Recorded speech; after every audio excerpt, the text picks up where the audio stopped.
ఆలోచన కలిగిన వాళ్ళు చెప్తే నమ్ముతారు. ఈసారి తెలుగుదేశం ప్రభుత్వం ఏర్పడుతుందన్న కాన్ఫిడెన్స్ మీలో ఉందా? 100%. ఇంకా అది మీరు ఇంకా ఎప్పుడు అనేది ఎలక్షన్ నోటిఫికేషన్ రావటం, ఎన్నికలు జరగటమే తప్ప 100% తెలుగుదేశం జనసేన ప్రభుత్వం వస్తుంది. ఓకే, తెలుగుదేశం జనసేన ప్రభుత్వం ఏర్పడిన డే 1 నుంచే మళ్ళీ యథావిధిగా అమరావతి రాజధానిలో నిర్మాణ పనులు ప్రారంభిస్తారా? ఎందుకంటే ఇన్కంప్లీటెడ్గా ఉన్నాయి కదా, 75% ఆల్రెడీ క్వార్టర్స్ అన్నీ కూడా కంప్లీట్ అయ్యాయి.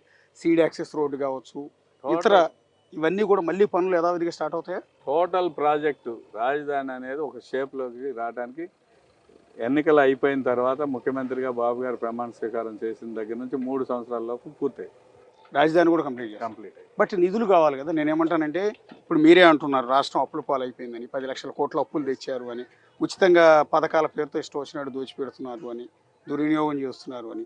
ఇలాంటి తరుణంలో రాజధాని కట్టాలంటే లక్షల కోట్లు అవసరం అని మీరే చెప్పారు. కేంద్రం నుంచి వచ్చేది వస్తుందో లేదో కూడా గ్యారంటీ లేదు బీజేపీ నుంచి. సో ఎలా పూర్తి చేయగలుగుతారు? అది చాలా ఇంపార్టెంట్ ప్రశ్న వేశారు మీరు. ప్రజలకు కూడా అర్థం అవ్వాల్సిన అంశం. మేము మొదటి నుంచి చెబుతున్నాము, రాజధాని అమరావతి అనేది సెల్ఫ్ ఫైనాన్స్డ్ ప్రాజెక్ట్. నువ్వు డబ్బులు ఇవ్వవసరలా. మొత్తం 33,500 ఎకరాలు రైతులు ఇచ్చారు. ఇంకో 10,000 ఎకరాలు పైగా ప్రభుత్వ భూములు ఉన్నాయి. లేఅవుట్ చేసి రైతులకు ఇవ్వాల్సిన ఇచ్చి, ప్రభుత్వ భూములు ప్రభుత్వానికి సంబంధించినంత వరకు కొన్ని సంస్థలకు ఇచ్చి, గవర్నమెంట్ బిల్డింగ్స్కి పోగా మిగిలేది 10,000 ఎకరాలు. 10,000 ఎకరాలకి దాని కాస్ట్ ఎంత అంటే 2-3 లక్షల కోట్ల రూపాయలు. 2-3 లక్షల కోట్ల రూపాయలు. ఇప్పుడైతే 2 లక్షల కోట్లు. నిన్నగాక మొన్న తెలంగాణ రిజల్ట్స్ వచ్చిన తర్వాత ఈ ప్రభుత్వం పోయి తెలుగుదేశం జనసేన ప్రభుత్వం వచ్చేదానికి ఎక్కువ అవకాశాలు ఉన్నాయని తెలిసిన వెంటనే రాజధాని భూముల్లో రేట్లు ఎట్లా పెరిగినాయి చూడండి. ఏంటి అది? ఒక ఫీల్ గుడ్ ఫ్యాక్టర్.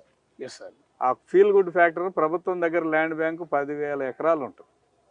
10,000 ఎకరాల అవసరాన్ని బట్టి సింగపూర్ స్టార్టప్ కంపెనీస్ పెట్టారు కదా, అటువంటివి పెడితే ఆటోమేటిక్గా గవర్నమెంట్తో పాటు ప్రైవేట్తో పాటు ఇంటర్నేషనల్ కంపెనీస్ కూడా ఇక్కడ వచ్చి ఏర్పాటు చేసుకుంటే ఆటోమేటిక్గా వాల్యూ పెరుగుతుంది. పెరిగితే ఆటోమేటిక్గా రొటేషన్ కాదు. ఇది మీకు సింపుల్ లాజిక్ అండి. ఎందుకంటే మేము బాంబే స్టాక్ ఎక్స్చేంజ్లో అమరావతికి సంబంధించిన బాండ్స్ ఇష్యూ చేస్తాం.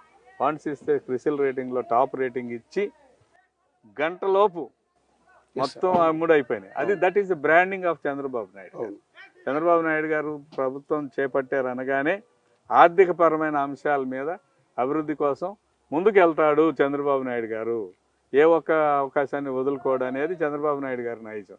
అంటే మీరు గతంలో అమరావతిని ఇక్కడ ప్రకటించిన తర్వాత అనేక ప్రపంచవ్యాప్తంగా ఉన్న ప్రభుత్వాలతో కావచ్చు, లేకపోతే వివిధ సంస్థలతో మీరు అగ్రిమెంట్ చేసుకుంటూ ఉన్నారు. పర్టికులర్గా దుబాయ్ లాంటి సంస్థలు, దుబాయ్ నుంచి కొన్ని హాస్పిటల్స్ని తీసుకొచ్చారు, వాళ్ళతో అగ్రిమెంట్ చేసుకున్నారు, వాళ్ళకు భూములు ఇచ్చారు, వాళ్ళు శంకుస్థాపనలు చేశారు. కానీ ఈలోపు మీ గవర్నమెంట్ ఎప్పుడైతే పడిపోయిందో ఆ తర్వాత వాళ్ళందరూ వెనక్కి వెళ్ళారు. మళ్ళీ ఆయా సంస్థలన్నింటినీ మళ్ళీ పిక్ చేసుకొస్తారా?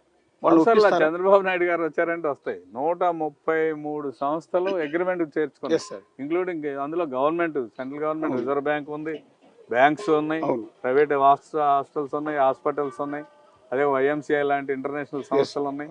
ఇటువంటివన్నీ 132 సంస్థలకు స్థలం కేటాయించబడింది. వాళ్ళందరూ కూడా ఇక్కడ ఏం డెవలప్మెంట్ లేక ఏం చేయాలో అర్థం. ఇండియన్ పోస్టల్ డిపార్ట్మెంట్ కూడా స్థలం తీసుకుంది. సో అవన్నీ మళ్ళీ వస్తాయి. అది కాకుండా మీకు సింపుల్ ఎగ్జాంపుల్ చెబుతున్నాను. ఈఐటి ఒకటి Vellore institute of technology Amaravati campus పెట్టుకున్నారు. అలాగే ఎస్ఆర్ఎం యూనివర్సిటీ పెట్టారు, మాతా అమృతానంద యూనివర్సిటీ పెట్టారు. ఈ మూడిట్లో చదువుతున్న విద్యార్థుల సంఖ్య 25,000. 25,000 మంది వచ్చి ఇక్కడ చదువుకుంటున్నారంటే ఎంత ఎకానమీ గ్రో అవుతుంది.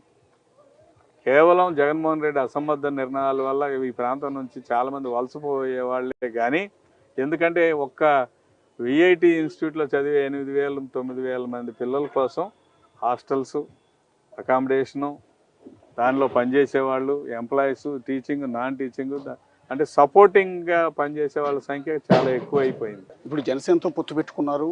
సో ఇది ఎంత మేరకు లాభిస్తుంది అనుకుంటున్నారు? అంటే ఇంకో పక్క ఏమవుతుందంటే అదే జనసేనతో